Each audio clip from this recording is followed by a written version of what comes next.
Broadcasting from the business capital of the world, this is the Podcast Business News Network. Really excited to talk about what we're going to delve into today, and that can improve your health and your overall wellness. And it's something you need to start thinking about now because it is the winter and you'll be needing to soon plant for a garden at home. Have you ever thought about that? What are the benefits? Where do we start? She knows. She's somebody who helps with wellness coaching, timeline therapy, hypnosis, NLP, and so much more. From myquantumheal.com, Dr. Cecilia Cervantes is back with us. Welcome. How you doing? I'm doing great. It's everything's wonderful. The weather's good down here. I'm just ready to go and get working on my garden. I have said that for years and I had the space to do it. I knew where I was going to do it. Never, I regretfully never did it. And then I sold that house in June. So I'm in between houses, so don't have a place for a garden, but always wanted to. And then I see from friends, even on Facebook, posting stuff that they're growing and how excited they are. And it's one of those things I feel like once you start, it's like fantastic, right? Oh, it's great because now you have a connection to your food. You're growing it, you're tasting it. You see how it happens, and you realize the difference between something that's grown fresh in your own backyard, or if you go to a farmer's market, it's such a difference. It's clean food. I don't recommend using pesticides, right? Hmm. And it grows. So you want to take some things into consideration when you want to start a garden. Start thinking about it, doing a little research. Start small, pick a small space. And for you, because you're in between places, you can even start a small container garden. Sure. One pot. That's all you have to do. Yep. When you grow, Cecilia, what are you growing? I like to grow little cherry tomatoes, lettuce, some spinach, and I like to do a lot of herbs. Herbs are pretty easy, and you can use it, year round in your Hmm. kitchen. You can even dry some of those herbs and keep them in your kitchen and use them year round. You can even freeze some things, so it can last you. Yeah, unlike vegetables, which are obviously fantastic, but having the herbs can last a much longer time. I am addicted to all of them, and I really do mean that. It's almost a running joke. I'll put basil on just about anything. Mm. I love Oregano. basil. Oh God, I'll just eat the leaves. I don't care. It's so good. There's just something about it. You said pesticides before. Obviously, that is the goal, not to use them in your garden. How do you control pests? Well, you can plant certain companion plants that deter pets. So you want to learn about that. Planting things next to things that are going to keep the pests away uh, is one way to do it. It's the way I do it. I don't use pesticides. Of course, why would I want to eat toxins? Right. So I want a nice clean garden. Um, so you want to start learning about gardens. How do you take care of different little problems that come along, and insects and fungus and things like that? Start learning now because produce is getting very expensive. And then there's that. Yeah. When you Yes. look back over your gardening history, what if you could have done something different, or what did you learn that was just like, oh, that's how that works. I should have done that. Right. You want to pick a good spot. Wa- Watch how the sun hits that spot that you pick. Certain plants need more sunlight during the day than others. So you can pick plants that need more sun and put them in a sunny spot. If they need some shade, put them in a shady spot or underneath something that will give it shade. So you want to pick the right spot for the plant. Um, Also, watering is something that you have to be careful with.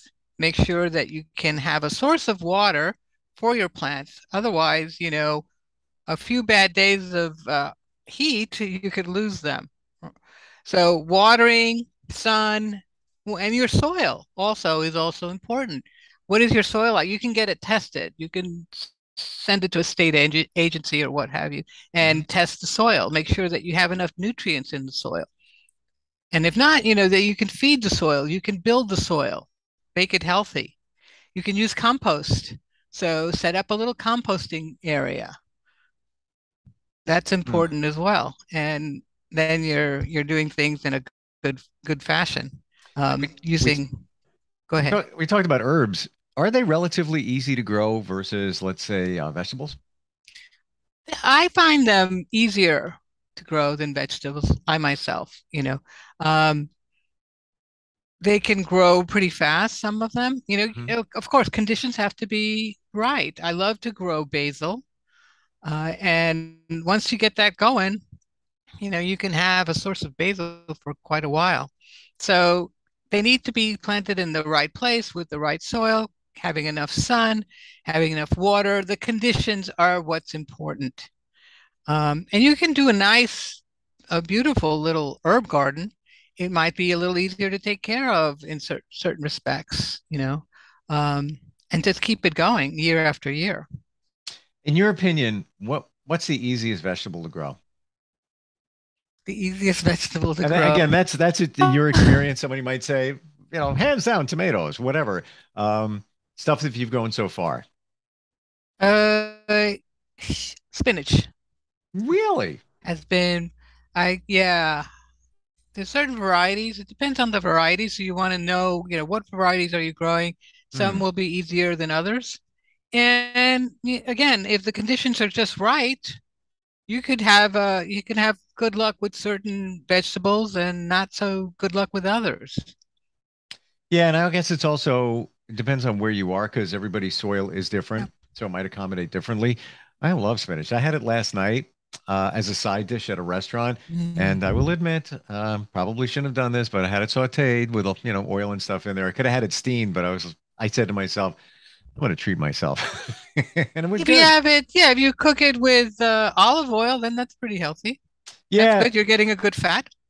you don't know what they're doing in the kitchen there at the restaurant, but it's still spinach, so it's not so bad. Right. Oh, no, I love to make spinach. I will cut up some shallots and some garlic and put in some olive oil and saute it.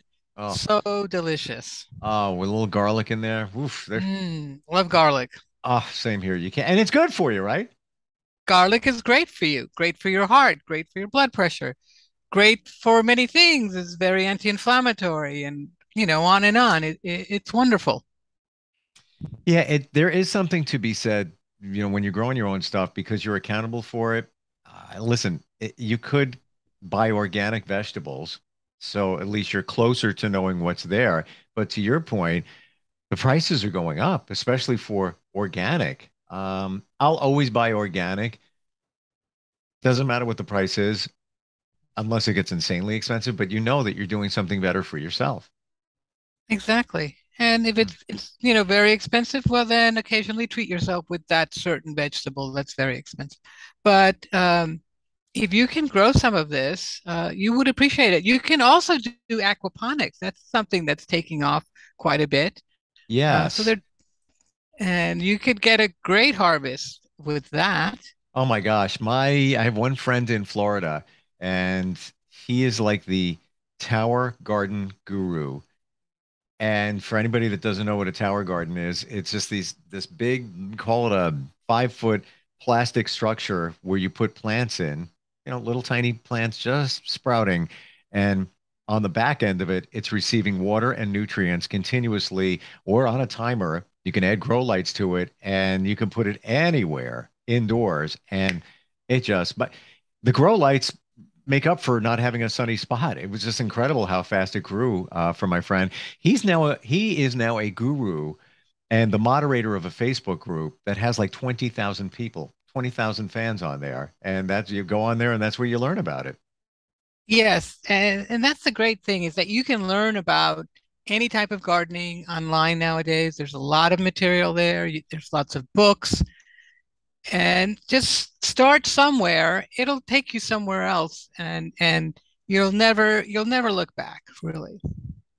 Isn't it funny, Cecilia? Here we are in 2023, and with all the technology and everything we got out there, and here we are talking about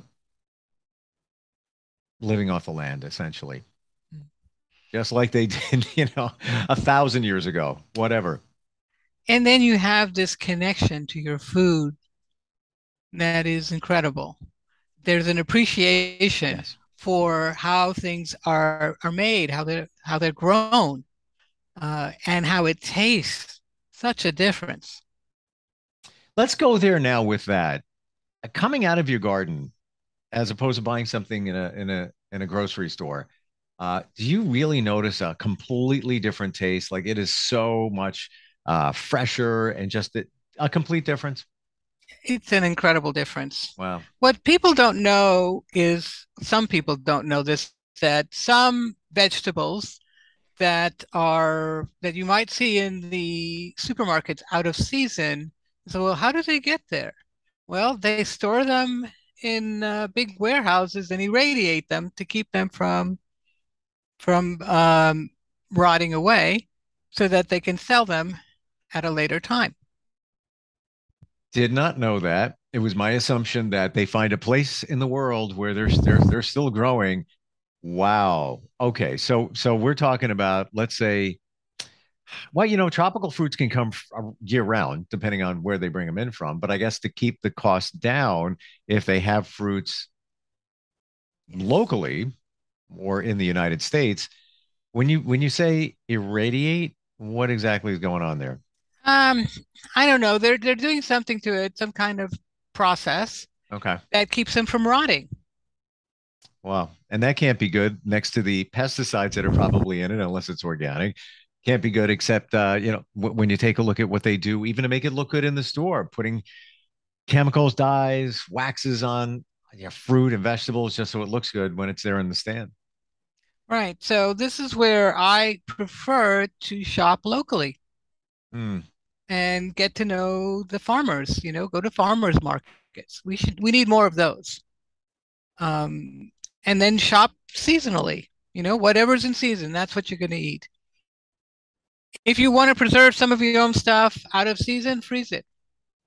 Some people also will go as far as to dehydrate it, or things like Hmm. that. There's other ways, but at least you know what you're getting.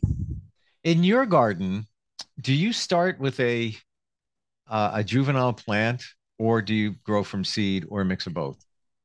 I usually, because of timing, because of time constraints, I start with a juvenile plant.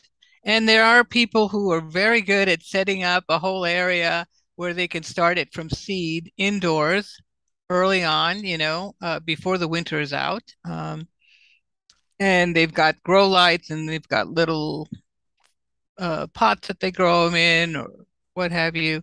If you have that kind of time and space, go ahead and do it. Some plants do very well that way, and some are challenging to grow that way. I have to admit that I don't have the time to do it from seed. Hmm. It's important though. I mean, it's good to have some seeds to store away, or heirloom seeds, because they are going to be, free of any pesticides or anything like that. Some of the plants, some people will say, "Oh, I'll get seeds from the vegetables I buy in the store." Some of those seeds won't grow. Why? Because if it's not organic, it may have been treated with something like glyphosate, and that changes the structure of the genetic structure, and those seeds will not grow. Let's talk about seeds. When you buy them, are there, and I'm completely unfamiliar with this, but are there organic seeds? Yes, Okay. So you should be looking for that. you should be looking for that from organic sources. Look for the organic, look for the heirloom. Yeah, find out where the source of where you're getting your seeds from, and learn how to store them in a cool, dry place. Um, so that hopefully, the older they get, it's going to affect it, but at least you'll have some for the future. it's not a bad idea to do that. What's your favorite vegetables that you have in your garden, or the ones that you're planting this year? I am going to make a new list of what I'm going to attempt to grow. Okay. I love doing carrots. I don't know if you've ever eaten carrots right from the ground. No. Oh my God, so delicious. And I like carrots. I don't love them. They kind of bore me after a while, but I'm just having in my mind what it must taste like when it's so fresh. And it's probably a game changer. It's probably sweet coming out of the ground. Sweet and it's got an earthy taste to it. It's just Hmm. it tastes alive. Let me Okay. put it that way. You want food that is alive. Taste you're getting it right from the ground. I love to pick things off of the vine and eat them. I have a fig tree. I do that all the time. Hmm. That's my treat, my snack. It's like candy. I just pick it off of the branch and put it in my mouth. So delicious. I got a silly question for you, but do you wash that stuff before you eat it? Uh, if I get it right from the tree, no, I brush it off. Yeah. You know, it's not on the ground. I'm not picking it off the ground. And I'm that's picking it right off the tree. where I'm going with that because what do we do when we get the fruits and vegetables from the supermarket, grocery store? You always make sure you wash them. Why? Because it's gone from here to here to there to there. You don't even know where it's been, but here it is hanging on a tree in the backyard. You know that you didn't use pesticides. You know that no deadly chemicals there. So stands the reason why do you even have to wash it? What a great feeling. It's wonderful. Yeah, because the ones from the market, um, they could have pesticides on them. You always want to wash. If it's not organic, even if it is organic, I would still wash it. Yeah. Get any residue off of it, just in case. You don't know if the farmer next door to the organic farmer is using pesticides. Stuff gets carried with the wind. We have to think about all these things. Yeah, unfortunately. And if it's sitting in a warehouse, you don't know if there were pests in the warehouse as well. There's all these, unknown factors and forces. But when you buy locally, at least you have a better feeling for what's going on. And again, like you said, you can talk to the farmer, and his staff and learn a little bit more. Right. And see, what energy do they have? Do they have a nice, wonderful energy? This is the energy they're going to put into what they do and what they grow. Hmm. There's always that. I That's interesting because you're an energy person, so you can pick up on that. You're in tune with it. When you meet somebody, I know we're digressing a little bit from growing, but it's kind of connected when you talked about the farmer. Do you pick up on somebody's energy? I do. Yeah. I'm very sensitive to that. Um, it's just an internal knowing, and I can tell, well, how are they doing right now? What state are they in? What are they giving off in terms of energy? What about, and this is an energy related question. What about when somebody is going through, let's say they normally have good energy, but then they're going through a challenging time, which could compromise their energy. Are you able to detect that, or is it just whatever they're putting out at that moment? It depends on how good they are about hiding it, but I usually can tell, Hmm. and by how they're behaving and even some of the words that they're using, Mm, or their attention in the moment. Are they okay. here with me now, or are they off worrying about something else? Gotcha. Yeah. Which would indicate that they got something going on, even if they have great energy. Right. And usually people will project onto you what's going on with them. So if people are upset about this, that, or the other thing, I don't take it personally. I realize, well, I just got here. It's not anything I could have done. Hmm. Something's going on with them. I had a conversation with somebody the other day about energy vampires, where Mm. people are in your presence and they just feed off of your energy. In your opinion, is that a real thing? Uh, yeah, it is. People can zap your energy, Okay. and that's what I guess you would refer to as an energy vampire. where if you are with them and it feels kind of heavy and daunting, and you leave there and you're like, oh, what, why am I so tired now? And that I find with people who are very negative. Mm, They take you down the negative road on everything. You yeah. know, they're looking at the world through those kind of glasses. That's draining. They'll drain your energy, you know, unless you kind of shield yourself from it, more or less. You know what? When it happens, if you're mindful of it.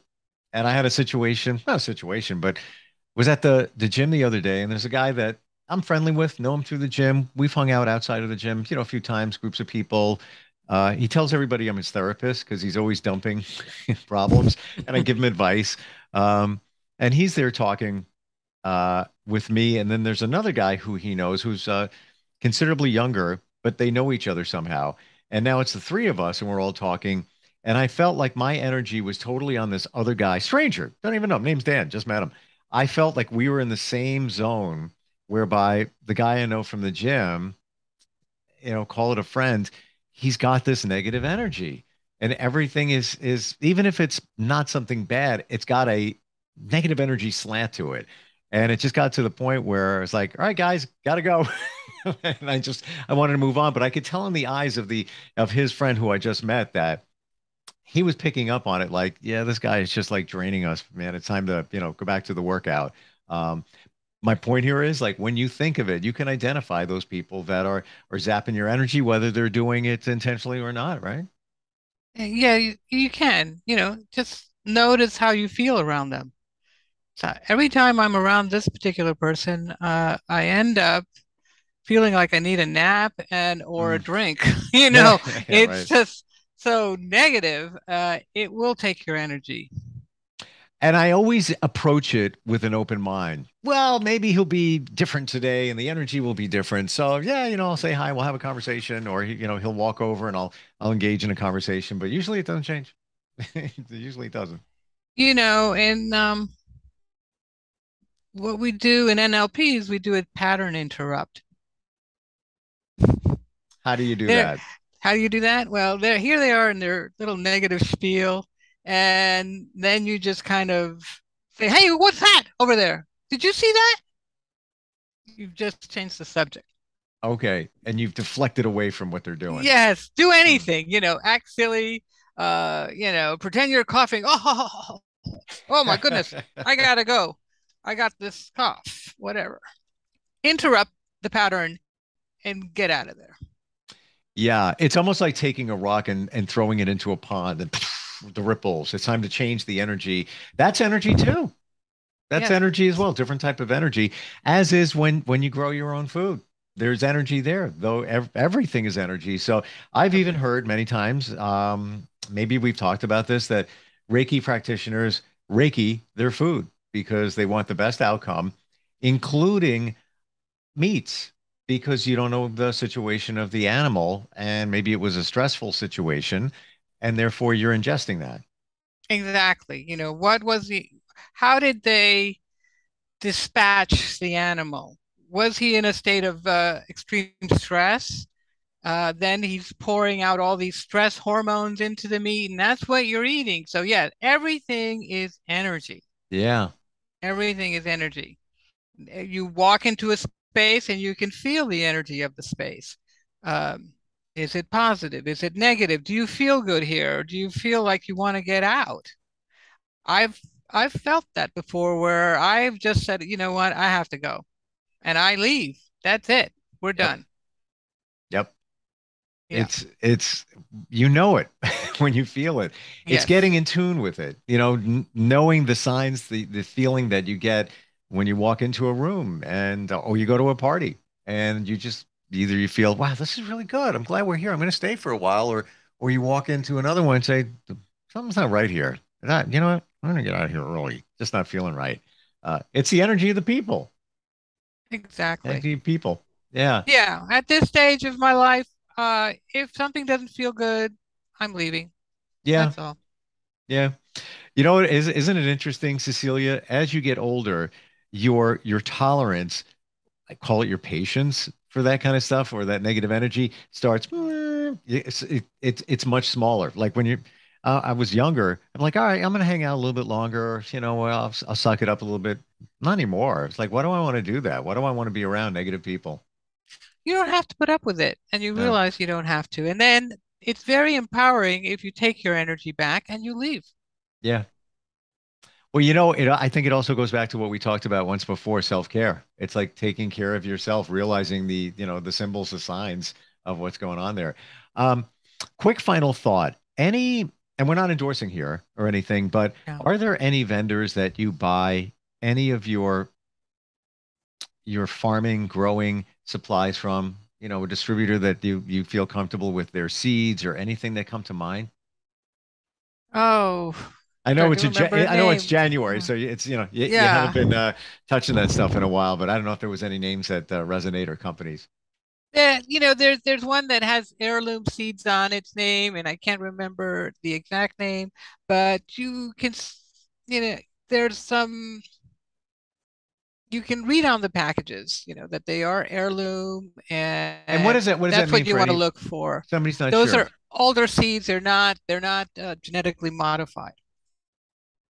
You don't Okay. want anything genetically modified, and the heirloom seeds, they've been using them or keeping them from these heirloom plants, these older plants that haven't been modified. Um, and that's probably going to be your best bet. And then there are some private people out there who grow their own things and then sell the seeds.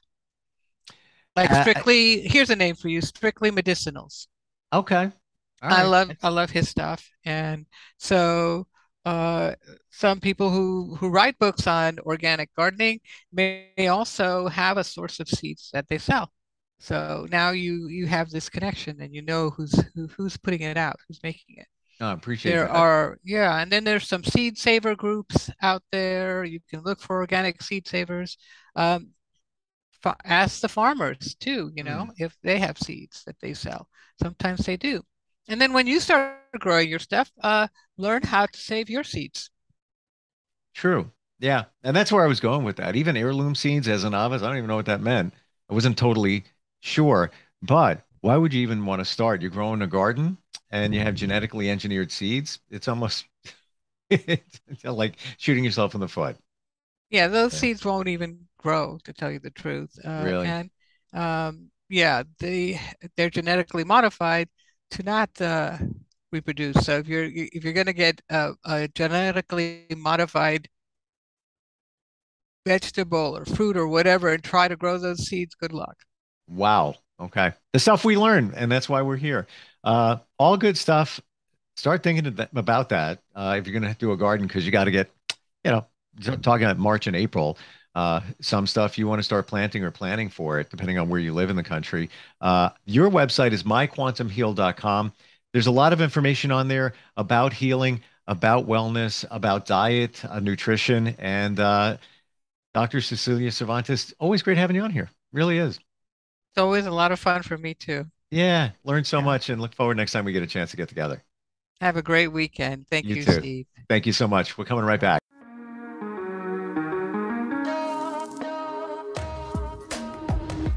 Broadcasting from the business capital of the world, this is the Podcast Business News Network.